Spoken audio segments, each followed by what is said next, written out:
you think about Uri Geller as being genuine or not, or a player or not, or whatever, Geller is pretty open and honest about his relationship with Puharich. He didn't like him, he distrusted him, and eventually he cut off relations with him. As I said, Ruth Payne finds Lee the job at the Texas School Book Depository.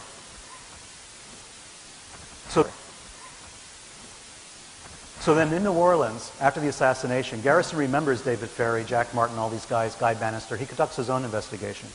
And he finds that all of these guys were bishops in a church, except for Guy Bannister, who was like the Pope or something, of the Vatican in New Orleans. And then Guy Bannister and Fred Krisman were the guys who jump-started the UFO thing in 1947 after Kenneth Arnold. So he calls in Fred Krisman. Guy Bannister is dead. He died in 1964, again mysteriously. So Fred Krisman then is called in. He's interrogated. Nothing much comes of that. So what was the secret space program, from my point of view, from the 1940s? We bring in Nazi scientists to the United States. In 1947, we have the famous Roswell incident. The Roswell debris, we know, is taken to Wright Air Force Base, eventually Wright-Patterson Air Force Base, Wright Field at the time, which is the same place where we bring Walter Dornberger, Werner von Braun, and everybody else preliminarily. We bring them all together. All these guys are together in 1947 in one place. At the same time, we have all these UFO sightings. We have Nazi scientists in the space program. We're afraid the Russians have the bomb. As it turns out, a lot of people had the bomb in those days. We have a group of wealthy Americans, all involved in the militarization of the paranormal. And they make this contact with this extraterrestrial group called the Nine. I wrote a book called Sinister Forces. The very first volume is called The Nine. And it focuses on this strange bit of connections. We have this family, this group of families having a seance in 1952 in Maine, talking to aliens in a spaceship hovering over the Earth, they say. And then later we find tendrils leading out from that seance directly to the Kennedy assassination, among other things. But the Kennedy assassination being the most important and the most obvious one. If you follow the Kennedy assassination, you may know of a guy called George de Mohrenschildt. He was a Russian CIA contract agent who eventually helped in some way Lee Harvey Oswald and Marina. He was involved with them. He commits suicide before he has to give an interview about all of this. In his book, his notebook, his address book, when he was after he was found dead, was the phone number of a man who was also involved with the Nine. I mean, Lee Harvey Oswald was surrounded by so many bishops and so many members of the Nine, the poor guy had no chance, you know. I mean, he was basically surrounded by people who all felt they had some sort of mysterious mission, and Lee Harvey Oswald was the guy in the middle. Oswald himself didn't have much of a connection this way. Connection to military intelligence, probably. That fluency in Russian, which should tip you off right away in those days. But the rest of the connections to the Nine, to the assassinations before and since, are incredible. They're astonishing.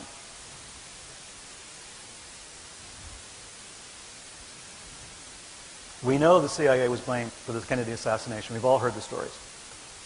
What we don't really remember is that the CIA at that time not only was involved in protecting Nazi scientists as much as they could, and other Nazis around the world, Nazi war criminals, involved with the Vatican, as I think we've all heard. I'm working on a story right now that I hope I'll be able to publish by the end of the year, involving the monastery route, in which the Catholic Church really deliberately helped a lot of very famous, very prominent Nazi war criminals escape, giving them Vatican passports, safe houses. Some of the story you've heard already before. But what we don't really realize is the CIA, at the time of the assassination, for instance, was heavily involved with another Nazi organization, the Gehlen organization, which was running agents for the CIA in Eastern Europe and against the Soviet Union. Again, just like in Paperclip, these Nazi scientists were not really working for us.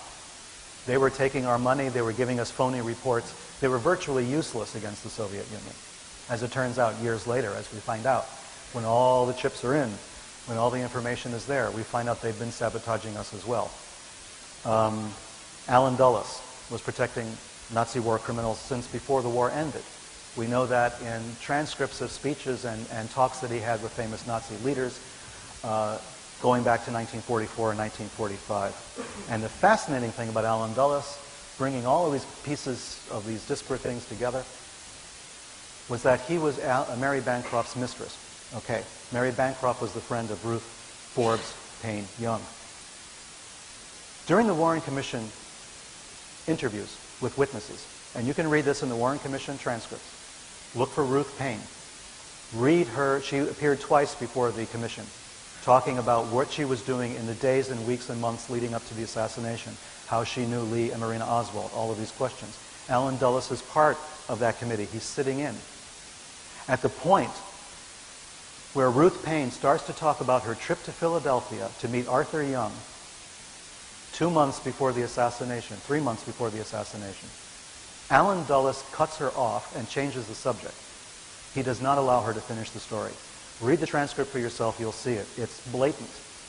Alan Dulles, who's been quiet the entire time, suddenly jumps in, like a defense attorney, and then suddenly says, oh no, we're not, let's talk about this instead.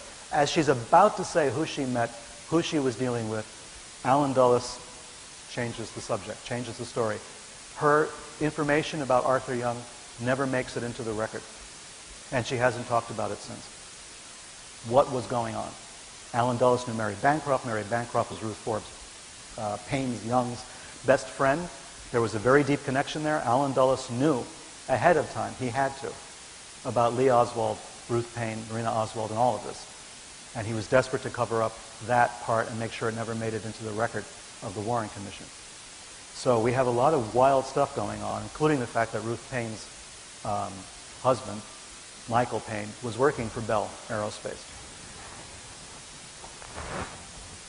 So what do we have? We have a Garrison investigation alleging there was a conspiracy in the Kennedy assassination.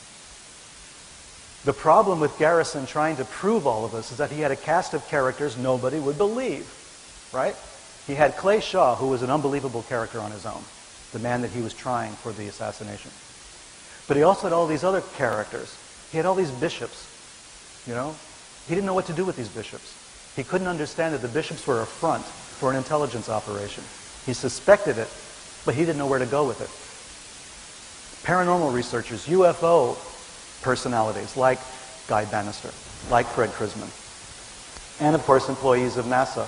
All of these people can be tied back to Paperclip, can be tied back to the Nazi space program, the people that we brought over. This was all part of the problem. This was all part of what happened. Secrets were kept.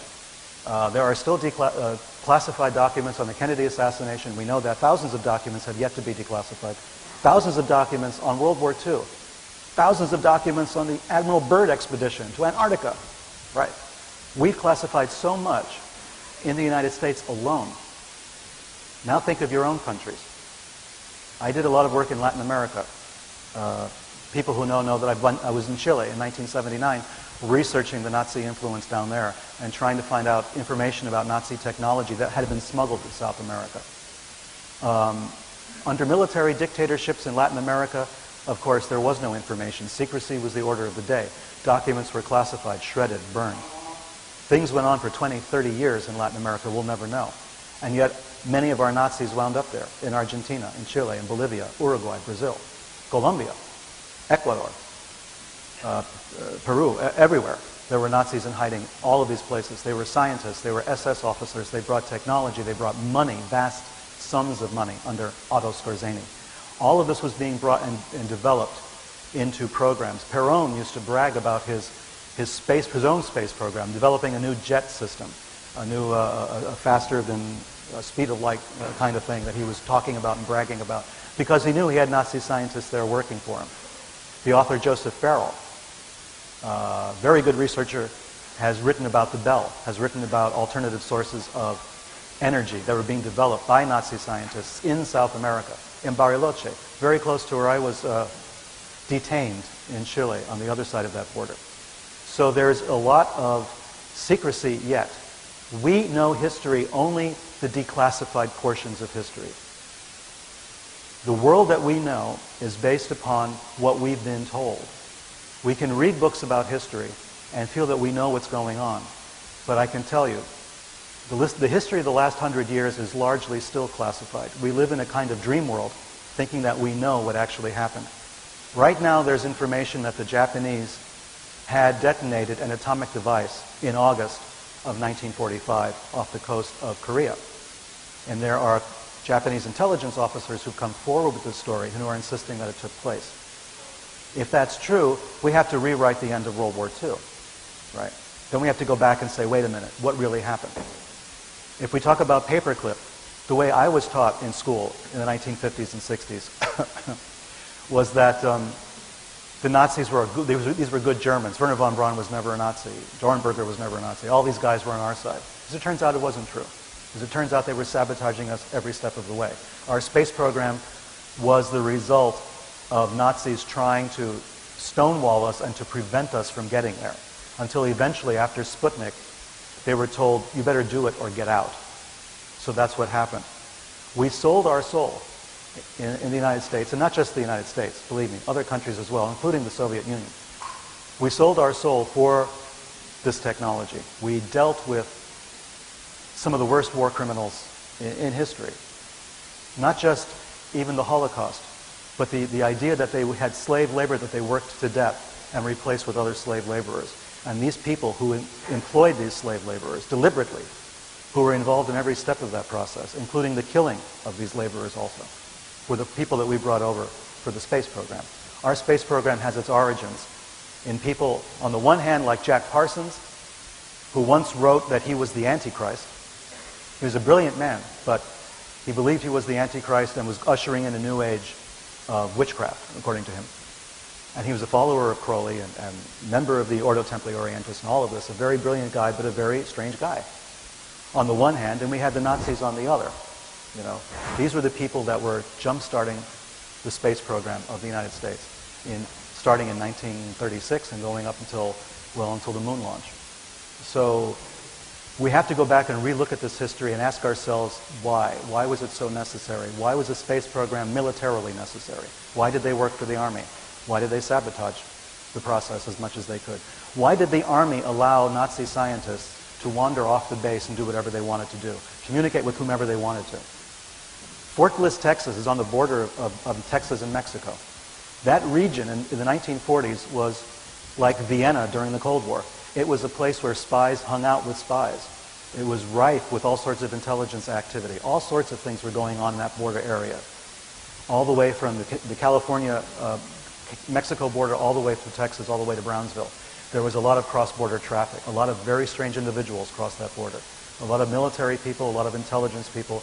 The Nazis were still running spies after the end of the war because they were protecting Nazi assets. They were protecting SS officers who were making their way into the United States from Latin America, and people making their way from the States into places like Argentina, being paid for by Nazi gold.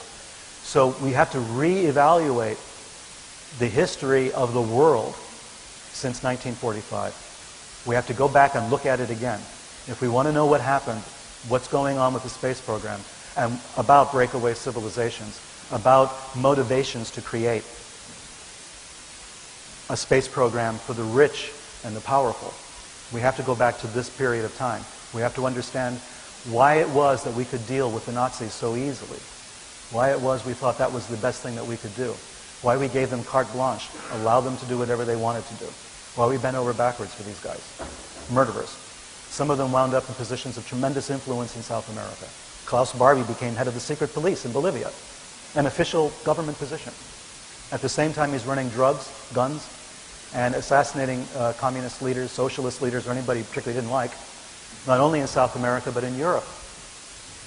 There were assassinations taking place in Spain, in France, in Germany, on the orders of people like Barbie and Operation Condor in South America. This is all part of our history. These are not footnotes. You know, we were being told they're footnotes. We're being told it's not central to what actually happened. I tell you, though, that's not true. And as anyone who knows, who's traveled in those countries, knows, the stranglehold that the Nazis and the Germans in general, but the Nazis specifically had on the economies of those countries, on the culture of many of those areas, was incredible. You know, and in some cases still is. So, who benefited, right? Civilian control of NASA began in '57. The Nazi scientists remained in place. They were there at the very beginning of the UFO era. Many people believe the Nazis had developed the very first prototypes of the flying saucer, of wingless aircraft, of alternate energy.